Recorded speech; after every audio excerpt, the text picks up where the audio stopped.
옛날 깊은 산골에 복달이란 총각이 살았습니다.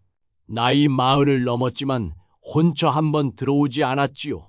형편도 시원치 않고 사람들과 말 섞는 것도 서툴렀기 때문입니다. 복달의 집엔 조상 대대로 내려온 커다란 가마솥 하나가 있었습니다. 밥을 할 줄도 모르고 반찬도 제대로 못했기니마다 죽만 쑤어 먹었지요. 하지만 이상하게도 가마솥만큼은 날마다 정성스레 닦았습니다. 어머니가 마지막까지 손대던 솥이라서 차마 버릴 수 없었습니다.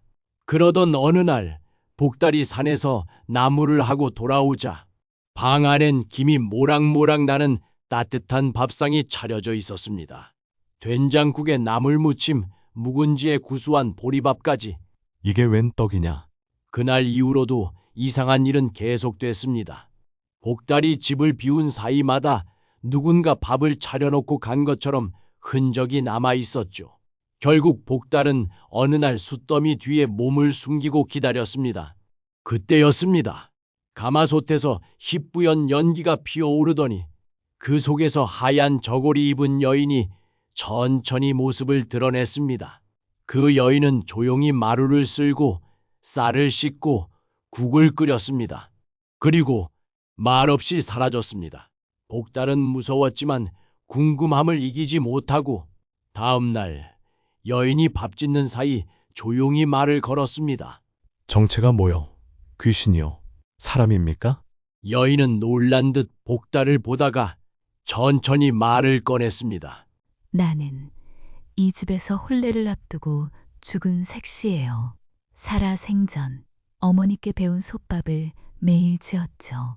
그 솥에 내 마지막 기운이 깃든 모양이에요. 당신이 날 닦아주었기에 깨어날 수 있었어요. 복달은 눈물을 삼켰습니다. 나는 여태껏 누구한테 밥 한 번 얻어먹어 본 적이 없소. 그대가 누구든 참 고맙소.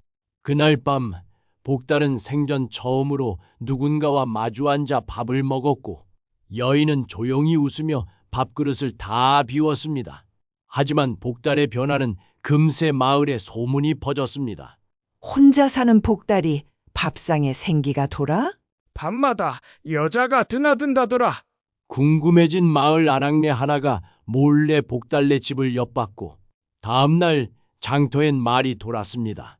귀신이 솥에서 나왔대. 사람도 홀릴 수 있는 이쁜 처녀 귀신이래. 결국 마을 어른들이 나서서 불공을 지내겠다며 복달의 가마솥에 불을 지르려 했습니다. 그 순간 여인은 복달 앞에 나타나 말했습니다. 저를 지켜주세요.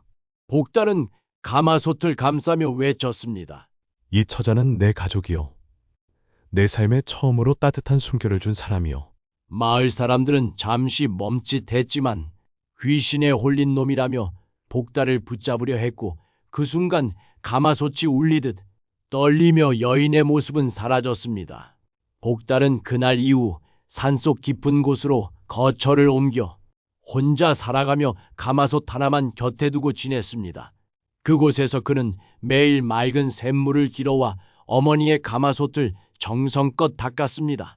닦고 또 닦고 그 샘물로 가마솥을 가득 채운 뒤 어머니의 유품을 조심스레 꺼내어 옆에 놓고 두 손 모아 간절히 기도했습니다.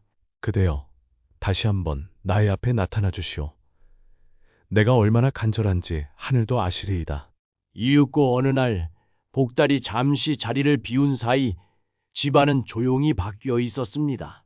거친 흙바닥이 쓸려 있었고 외풍 들던 문틈엔 볏짚이 새로 막혀 있었으며 흐트러진 옷가지들은 가지런히 정돈되어 있었습니다.